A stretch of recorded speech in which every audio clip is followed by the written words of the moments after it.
اینها کشتزارهای طلای گندم در ولسوالی ده ولایت غزنی است، جایی که کشاورزان پس از ماه‌ها تلاش و زحمت سرگرم برداشت محصولاتی هستند که نتیجه یک فصل کار و امید آنان به شمار می رود. دهقانان از کیفیت و میزان برداشت گندم امسال ابراز خرسندی کرده و میگویند که به دلیل شرایط نسبتاً مناسب حاصل امسال در مقایسه با سال گذشته افزایش یافته است.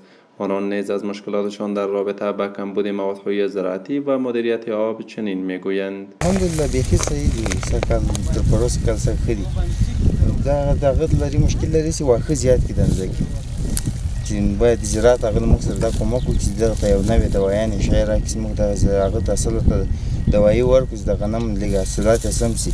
بیخي اصل وس وخو نه بیخي هغه ته په چاچا خبره و تر پروس نن سکل حاصلات سکل خري و تر پروس سره دی.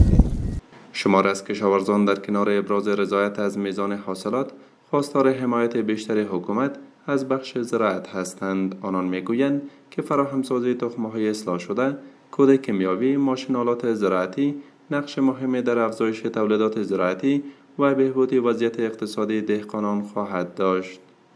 حاصلات هم تر تیر کال څخه دي سږم حاصلات ښه دي خو دغه داسې د موږ د اوبو کمبود او د کود کمبود دغه غنمو کود نه ده خوړلی ډېر موږ احتیاج مو. از سوی هم زکریا هوتک مسئول مطبوعات ریاست زراعت آبیاری و مالداری غزنی میگوید که در سال جاری در بیش از 4 لک جریب زمین گندم کاشته شده که در حدود 220,000 متریک تن حاصلات برداشت شده است. آقای هوتک می‌افزاید که با هماهنگی نهادهای مربوطه تلاش دارند از کشاورزان حمایت کرده و زراعت مدرن را در این ولایت نهادینه نسازند.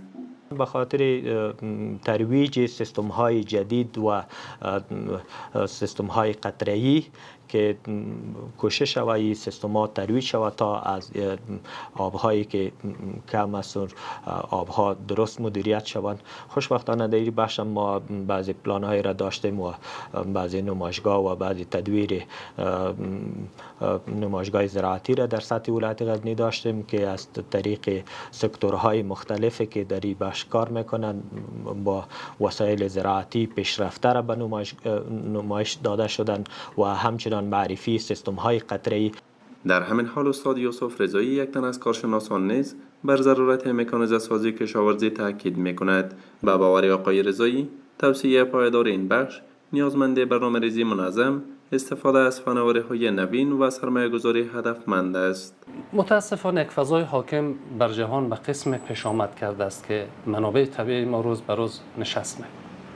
افزایش جمعیت از یک سو، کاهش منابع طبیعی از سوی دیگر، زمینه‌های زراعت سنتی و زراعت نوین را دچار مشکل کرده است. اصولاً ارجحیت‌های اقتصاد زراعتی و مخصوصاً مکانیزه شدنشان، مدرن نشدنشان و بحث آبیاری‌های زراعتی که از طریق به اصطلاح فناوری‌های جدید و تکنولوژی‌های جدید انجام میشه باعث رشد و توسعه اقتصادی کشاورزان عزیز ما میشه.